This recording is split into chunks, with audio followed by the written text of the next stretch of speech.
Денеска сакам да упфатам неколку работи кои што се однесуваат на статистички податоци кои Евростат ги објави пред неколку дена.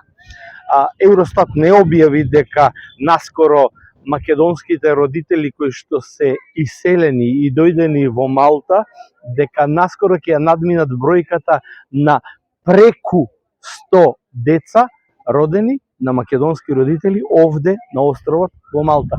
Тоа не е воопшто бројка за занемарување, а зошто е таква таа бројка и зошто таа се зголемува, ќе покаже најмногу ова што ќе ви го кажам сега.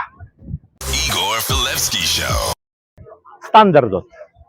Стандардот во Малта втор пат во 2 последователни години го надминува по бруто домашниот производ, кој што се однесува и се прави спрема куповната моќ на секој поединец на островот, го надминува европскиот просек и зад себе ги остава земјите како што се Франција, Шпанија и Италија зад себе. Да, Малта е на 10-то место по стандард по куповната моќ во моментов во Европска Унија. А табелата која што ја објави Евростат изгледа вака. Friday, 8 p.m. New podcast. Ќе морам ова да го прочитам, бидејќи лесно се заборава. На првото место по високиот стандард е Луксембург, долго години поред.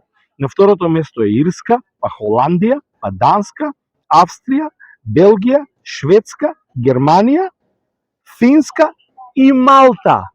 Веднаш зад неа е Франција, која што го држи последното ниво на европскиот просек и веќе под европскиот просек се Италија, Кипар, Словенија, Чешка, Шпанија, Литванија, Португалија, Естонија, Полска, Романија, Унгарија, Хрватска, Словачка, Латвија, Грција и на последното место е Белгија.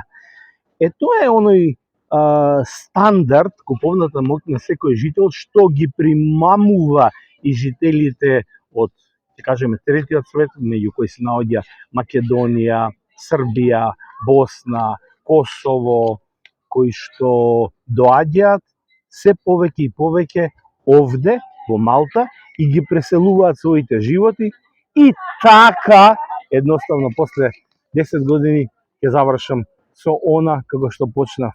Се повеќе и повеќе македонски деца, македонски деца се раѓаат токму овде на островот. Наскоро, а верувам дека тоа ќе биде за неполна година, ќе ја надминеме бројката на 100 новородени дечиња на македонски родители кои што едноставно живеат поради подобриот стандард токму овде во Малта.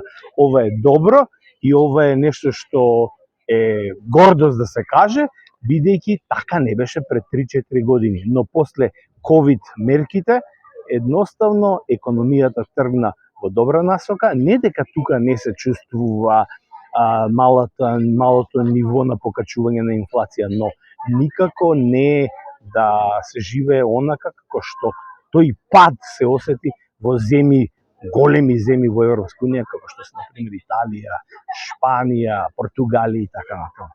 Ова е бројка за која што ќе зборуваме уште последниот период, но вредеше да се напомене и да се објави. On Macedonian language. 5, 4, 3, 2, 1. Start.